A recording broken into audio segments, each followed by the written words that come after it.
Hello everyone, Jatinder here. Welcome to my channel Nanak Gyan. Subject is MOP. Today we are discuss topic departments. ਜਿਹੜੇ ਆਪਣੇ ਬਾਕੀ departments ਹੈਗੇ ਸੀ ਉਹਨਾਂ ਦੀ ਗੱਲ ਕਰਨ ਲੱਗੇ ਹਾਂ। ਨੈਕਸਟ ਡਿਪਾਰਟਮੈਂਟ ਆ ਜਾਂਦਾ ਜੀ ਸਾਡਾ ਰੀਪਰੋਡਕਸ਼ਨ ਡਿਪਾਰਟਮੈਂਟ। ਕਹਿੰਦੇ ਰੀਪਰੋਡਕਸ਼ਨ ਡਿਪਾਰਟਮੈਂਟ ਦੇ ਵਿੱਚ ਕੀ ਹੁੰਦਾ ਹੈਗਾ, in this department there are typist who are responsible for typing letters. ਕਹਿੰਦੇ ਇਹਦੇ ਵਿੱਚ ਟਾਈਪਿਸਟ ਬਾਰੇ ਗੱਲ ਕੀਤੀ ਜਾਂਦੀ ਹੈ। ਜੇ ਟਾਈਪਿਸਟ ਕੌਣ ਹੁੰਦੇ ਨੇ, ਜਿਹੜੇ ਲੈਟਰਸ ਨੂੰ ਟਾਈਪ ਕਰਦੇ ਨੇ, ਸਟੇਟਮੈਂਟਸ ਲਿਖਦੇ ਨੇ, ਹੋਰ ਡਾਕੂਮੈਂਟਸ ਨੂੰ ਟਾਈਪ ਕਰਦੇ ਨੇ। ਕਹਿੰਦੇ higher officer have their own secretaries who care for their needs of this type. ਕਹਿੰਦੇ ਜਿਹੜੇ ਜ਼ਿਆਦਾ ਵੱਡੇ ਵੱਡੇ ਆਫਿਸ ਨੇ ਉਹਨਾਂ ਦੇ ਵਿੱਚ ਆਪਣੀ ਸੈਕਟਰੀ ਰੱਖੇ ਹੁੰਦੇ ਨੇ ਇਹਨਾਂ ਨੇ, ਜਿਹੜੀ ਕਿ ਕੇਅਰ ਕਰਦੇ ਨੇ ਇਸ ਟਾਈਪ ਦੀ ਨੀਡ ਦੀ।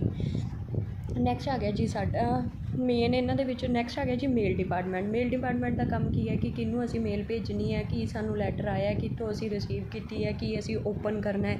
ਤਾਂ ਇਹ ਸਾਰਾ ਕੰਮ ਕਿਹਦਾ ਮੇਲ ਡਿਪਾਰਟਮੈਂਟ ਦਾ। ਕਿ ਇਹਦੇ ਕੰਮ ਕੀ ਨੇ ਕਿ ਅਕਾਊਂਟ ਆਫ ਪੋਸਟਲ ਸਟੈਂਪ ਕਿਹੜੀਆਂ ਨੇਗੀਆਂ, ਕਿਸ ਤਰ੍ਹਾਂ ਡੀਲ ਕਰਨਾ ਹੈਗਾ, ਕਿਹੜੀ ਏਜੰਸੀ ਤੋਂ ਲੈਟਰ ਆ ਰਹੇ ਨੇ, ਕਿੱਥੇ ਪਾਰਸਲ ਆਇਆ, ਕਿਵੇਂ ਇਹਨਾਂ ਨੂੰ ਰਿਕਾਰਡ ਕਰਕੇ ਰੱਖਣਾ, ਉਹ ਸਾਰਾ ਕੰਮ ਹੈ ਮੇਲ ਡਿਪਾਰਟਮੈਂਟ ਦਾ। ਨੈਕਸਟ ਆ ਗਈ ਜੀ ਸਾਡੀ ਇੰਸਪੈਕਸ਼ਨ ਡਿਪਾਰਟਮੈਂਟ ਹੈ। ਤਾਂ ਇੰਸਪੈਕਸ਼ਨ ਡਿਪਾਰਟਮੈਂਟ ਦਾ ਕੀ ਕੰਮ ਹੈ, ਕਹਿੰਦੇ case of large organisation having branches spread over wide geographical area. ਕਹਿੰਦੇ ਕੀ ਹੈ, ਕਈਆਂ ਦੀਆਂ ਨਾ ਮਤਲਬ ਕਈ ਜਗ੍ਹਾ 'ਤੇ ਬ੍ਰਾਂਚਿਸ ਫੈਲੀਆਂ ਹੁੰਦੀਆਂ ਨੇ। ਕਹਿੰਦੇ staff of this department regularly visit the various branches in order to audit their working. ਤਾਂ ਅਲੱਗ-ਅਲੱਗ ਡਿਪਾਰਟਮੈਂਟਸ ਹੁੰਦੇ ਨੇਗੇ, ਕਹਿੰਦੇ ਉੱਥੇ ਰੈਗੂਲਰਲੀ ਸਟਾਫ ਕੰਮ ਕਰ ਰਿਹਾ ਹੁੰਦਾ, ਫਿਰ ਉਹਨਾਂ ਨੂੰ ਦੇਖਿਆ ਜਾਂਦਾ ਕਿ ਉਹ ਸਹੀ ਕੰਮ ਕਰ ਰਹੇ ਨੇ, ਉਹ ਸਬਮਿਟ ਕਰ ਰਹੇ ਨੇ ਆਪਣੀਆਂ ਰਿਪੋਰਟਸ ਵਗੈਰਾ। ਤਾਂ ਉਹਨੂੰ ਕੀ ਕਹਾਂਗੇ ਅਸੀਂ ਇੰਸਪੈਕਸ਼ਨ। ਜਿਵੇਂ ਕਿ ਹੁਣ ਕਾਲਜ ਜਗ੍ਹਾ ਜਗ੍ਹਾ ਖੁੱਲ੍ਹੇ ਹੋਏ ਨੇ ਤਾਂ ਯੂਨੀਵਰਸਿਟੀ ਦੀਆਂ ਟੀਮਾਂ ਚੈੱਕ ਕਰਨ ਆਉਂਦੀਆਂ ਨੇ ਕਾਲਜਾਂ ਨੂੰ, ਤਾਂ ਉਹ ਕਿਹੜੀਆਂ ਟੀਮਸ ਨੇ, ਇੰਸਪੈਕਸ਼ਨ ਟੀਮ। ਨੈਕਸਟ ਆ ਗਿਆ ਜੀ ਸਾਡਾ ਲੀਗਲ ਡਿਪਾਰਟਮੈਂਟ। ਲੀਗਲ ਡਿਪਾਰਟਮੈਂਟ ਦਾ ਕੰਮ ਕੀ ਹੈ, look after various legal matter concerning the organization and keeps on providing legal advice to the executive at different level। ਹਰੇਕ ਲੈਵਲ 'ਤੇ ਕੀ ਕਰਨਾ ਉਹਨਾਂ ਨੇ, ਕਾਨੂੰਨੀ ਤੌਰ 'ਤੇ ਉਹਨਾਂ ਨੂੰ ਦੱਸਣਾ ਹੈਗਾ ਵੀ ਕਿਹੜੀਆਂ ਚੀਜ਼ਾਂ ਦੀ ਲੋੜ ਹੈਗੀ। ਜਿਸ ਤਰ੍ਹਾਂ ਕੋਈ ਐਕਟ ਬਣਿਆ ਹੋਇਆ ਡਿਸਪਿਊਟ ਐਕਟ ਹੈ ਜਾਂ ਕੋਈ ਫੈਕਟਰਸ ਐਕਟ ਹੈ, ਅਲੱਗ-ਅਲੱਗ ਤਰ੍ਹਾਂ ਦੇ ਜਿਹੜੇ ਕਾਨੂੰਨ ਬਣੇ ਹੋਏ ਨੇ ਉਹਨਾਂ ਨੂੰ ਇੰਪਲੀਮੈਂਟ ਕਰਨਾ ਹੈਗਾ। ਨੈਕਸਟ ਆ ਗਿਆ ਜੀ ਸੈਕਟੇਰੀਅਲ ਡਿਪਾਰਟਮੈਂਟਸ। ਸੈਕਟੇਰੀਅਲ ਕੀ ਹੈ, ਜਿਹੜੇ ਆਪਾਂ ਸੈਕਟਰੀ ਬਣਾਏ ਹੁੰਦੇ ਨੇ, ਹੈੱਡ ਬਣਾਏ ਹੁੰਦੇ ਨੇ, ਕੰਪਨੀ ਦੇ ਸੈਕਟਰੀ ਹੁੰਦੇ ਨੇ ਜਿਹੜੇ ਰਿਸਪੋਂਸੀਬਲ ਹੁੰਦੇ ਨੇ ਸਾਰੇ ਮੈਟਰਸ ਨੂੰ ਦੇਖਣਾ ਹੈਗਾ। ਜਿਵੇਂ ਹੁਣ ਆਪਾਂ ਕਹਿ ਦਿੰਦੇ ਹਾਂ ਕਿ ਆਪਣਾ ਸਟਾਫ ਸੈਕਟਰੀ ਹੈ, ਤਾਂ ਸਟਾਫ ਸੈਕਟਰੀ ਦਾ ਕੰਮ ਕੀ ਹੈ ਕਿ ਸਟਾਫ ਦੀ ਕਿਸੇ ਵੀ ਤਰ੍ਹਾਂ ਦੀ ਪ੍ਰੋਬਲਮ ਹੈ ਉਹ ਸੁਣ ਕੇ ਪ੍ਰਿੰਸੀਪਲ ਤੱਕ ਉਹਨੇ ਪਹੁੰਚਾਉਣੀ ਹੈ। ਤਾਂ ਉਦੋਂ ਕਿਹਦਾ ਕੰਮ ਹੈਗਾ, ਸਾਡੇ ਸੈਕਟਰੀ ਦਾ।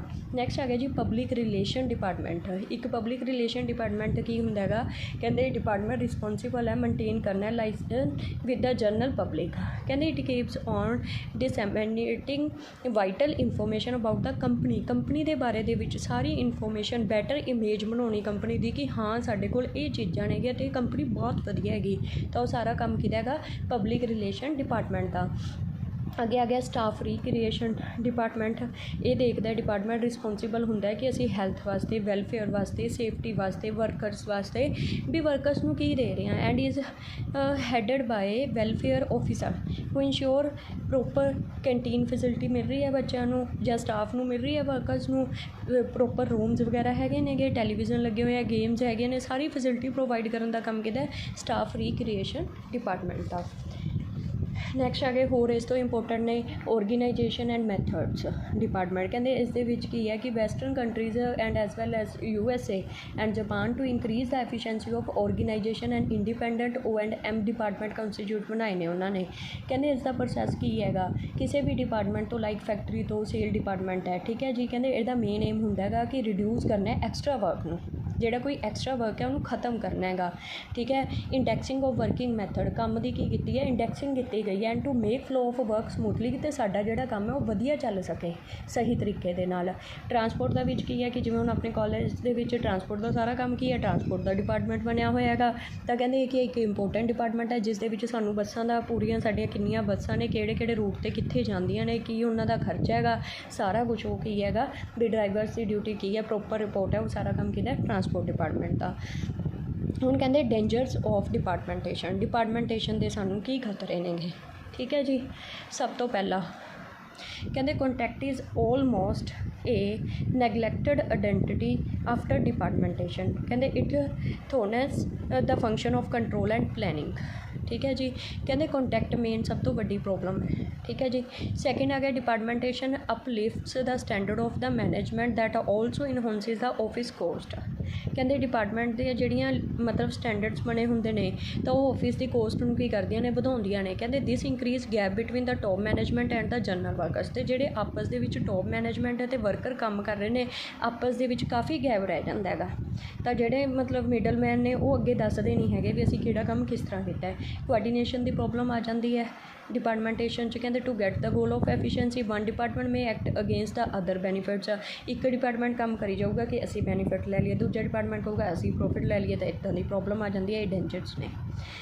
अगे आ गया जी सानू की फ़ायदे ने, जरूरत क्यों हैगी डिपार्टमेंटेशन की। कहते रिस्पोंसिबिलिटी फिक्स हो जाती है, एफिशिएंसी काम की वध जाती है, वधिया तरीके दे नाल प्लान हो जाता है सारा काम, बैटर कंट्रोल किया जा सकता है सारे काम नूं।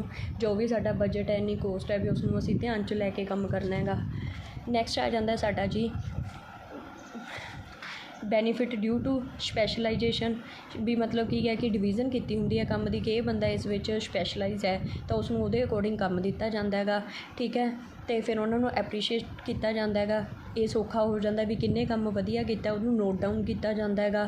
तो नैक्सट आ गया एटोनमी। एटोनमी दे विच की है कि डिपार्टमेंट्स ने क्रिएट किए जाते हैं। Department manager are given fair amount of free hand regarding operational decision लेंदे ने, कि कोई किराया नहीं लेंदे किसी भी चीज़ का।